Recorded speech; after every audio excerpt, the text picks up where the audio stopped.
Assalamualaikum warahmatullahi wabarakatuh. Perkenalkan, saya Saiful Putra Pratama dengan NIM 21046147. Tujuan dari pembuatan video ini adalah untuk melengkapi tugas di mata kuliah Sejarah Indonesia Baru 1 saya dengan dosen pengampu Ibu Dr. Aisyah MPD.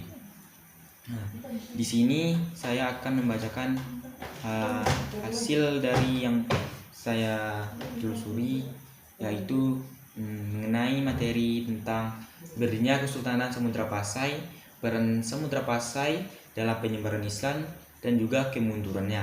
Dan poin kedua, berdirinya Kesultanan Malaka, perannya dalam pelayaran dan perdagangan internasional dan juga kemunduran Kesultanan Malaka.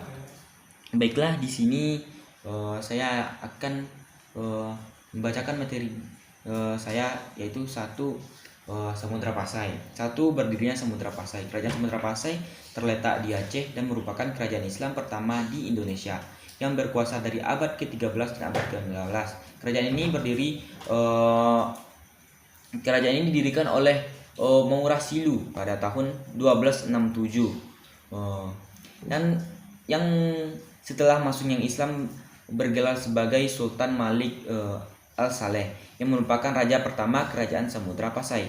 Bukti-bukti arkeologi keberadaan kerajaan ini adalah ditemukan makam raja-raja Pasai di Kampung Geodong, Aceh Utara.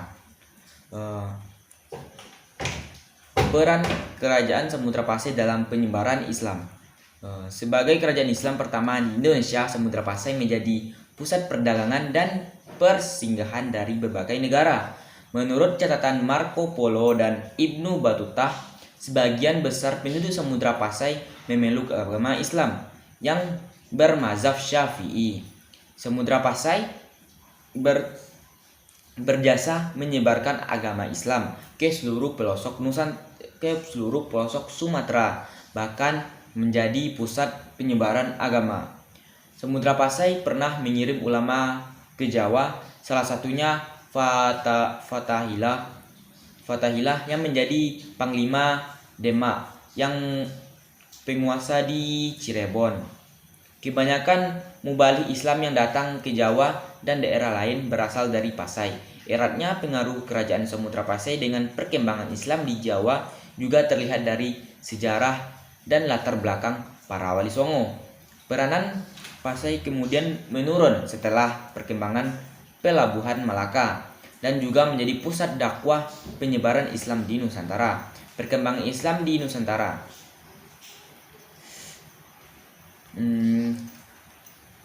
Poin ketiga, kemunduran Samudra Pasai. Kemunduran kerajaan Samudra Pasai disebabkan oleh dua faktor, yaitu faktor eksternal dan juga faktor internal. Di sini saya akan membacakan faktor eksternalnya saja dulu, yaitu satu, faktor eksternal. Faktor eksternalnya adalah serangan kerajaan Majapahit. Salah satu penyebab kehancuran kerajaan Samudra Pasai adalah serangan kerajaan Majapahit dari Jawa Timur. Kemajuan Samudra Pasai yang memiliki jalur perdagangan strategis di Selat Malaka membuat kerajaan Majapahit yang berambisi menyatukan Nusantara terusik. Selain itu, invasi dari Majapahit didasarkan atas perlakuan tidak pantas dari Sultan Ahmad Malik Az-Zahir terhadap putri Majapahit bernama Raden Galuh Gamerencang antara tahun 1345 sampai 1350, ketika Majapahit diperintah oleh Hayam Wuruk dengan patih Gajah Mada ditugaskan untuk mulai menyerang Samudra Pasai. Majapahit awalnya menyerang ke perbatasan Perla dan menemui kegagalan karena dikawal ketat oleh Samudra Pasai yang telah mendengar rencana serangan dari Jawa. Kegagalan itu memaksa Gajah Mada untuk mundur sejenak sampai menemukan strategi baru untuk menyerang dari dua arah, yakni dari darat maupun dari laut. Meski serangan darat gagal menembus pertahanan Samudra Pasai, invasi lewat laut berhasil membawa pasukan Gajah Mada sampai istana. Serangan Majapahit membuat pengaruh kerajaan Samudra Pasai surut. Kedua, faktor eksternalnya. Salah satu faktor yang membuat Kesultanan Samudra Pasai runtuh berasal dari dalam istana, yaitu konflik di antara keluarga kerajaan sendiri, munculnya sejak akhir abad ke-14 yang kemudian mengakibatkan perebutan kekuasaan dan perang saudara.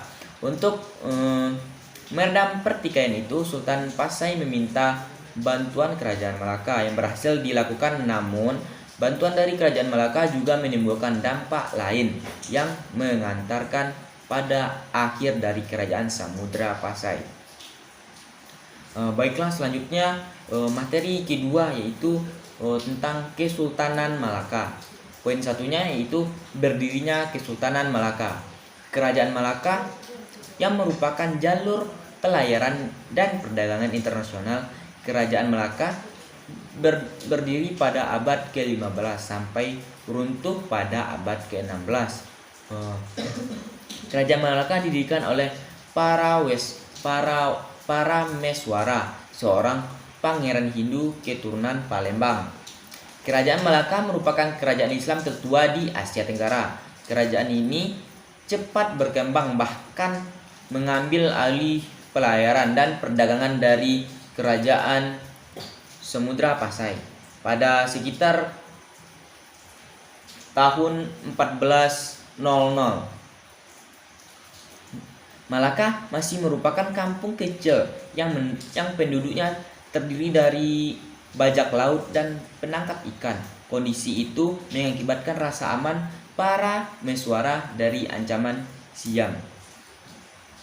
Di Malaka, para Meswara menemukan pelabuhan yang baik yang disinggahi kapal-kapal di segala musim yang terletak di Selat Malaka.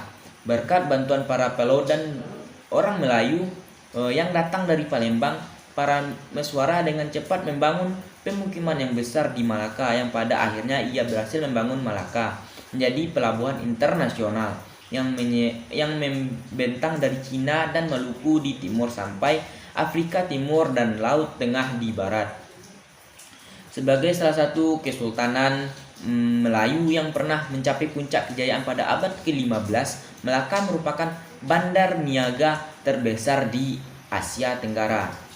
Poin 2-nya yaitu peran kerajaan Malaka dalam penyebaran Islam. Malaka juga berkembang sebagai pusat studi Islam di Asia Tenggara. Kemajuan ekonomi kerajaan Malaka mengundang banyak ulama mancanegara berpartisipasi lebih intensif dalam proses pendidikan dan pembelajaran agama Islam. Kerajaan Malaka giat melakukan pengajian dan pendidikan Islam dalam bentuk singkat dalam waktu singkat. Terjadi perubahan sikap dan konsepsi masyarakat terhadap agama, kebudayaan, dan ilmu pengetahuan. Proses pendidikan sebagai berlangsungnya di kerajaan, perpustakaan sudah tersedia di istana dan berfungsi sebagai pusat penyalinan kitab-kitab dan penerjemah dari bahasa Arab ke bahasa Melayu. Karena perhatian kerajaan terhadap pendidikan Islam tinggi, banyak ulama mancanegara datang ke Malaka seperti dari Afghanistan, Malabar, Hindustan, dan terutama Arab itu sendiri. Banyak ulama besar dari berbagai negara yang mengajar di Malaka dan Malaka menarik para penganut ilmu dari berbagai kerajaan Islam di Asia Tenggara untuk datang. Dari Jawa, Sunan Bonang dan Sunan Giri pernah menuntut ilmu ke Malaka. Setelah penyelesaian pendidikan, mereka kembali ke Jawa dan mendirikan lembaga pendidikan Islam di tempat masing-masing. Masuk ke poin ketiga, kemunduran kerajaan Malaka. Kejayaan Malaka menjadi incaran bangsa asing pada tahun 1511. Terjadi serangan dari Portugis di bawah pimpinan Alfonso de Albuquerque dan berhasil merebut kerajaan Malaka. Kerajaan Malaka adalah raja terakhir di kerajaan Malaka adalah Sultan Mahmud Shah. Pada periode ini pemerintah sangat lemah dan sultan tidak perlu peduli dengan negaranya. Mungkin Hanya sekian pemberian materi dari saya. Jika ada terjadi kesalahan dari saya mohon maaf. Wabillahi taufiq wal hidayah. Assalamualaikum warahmatullahi wabarakatuh.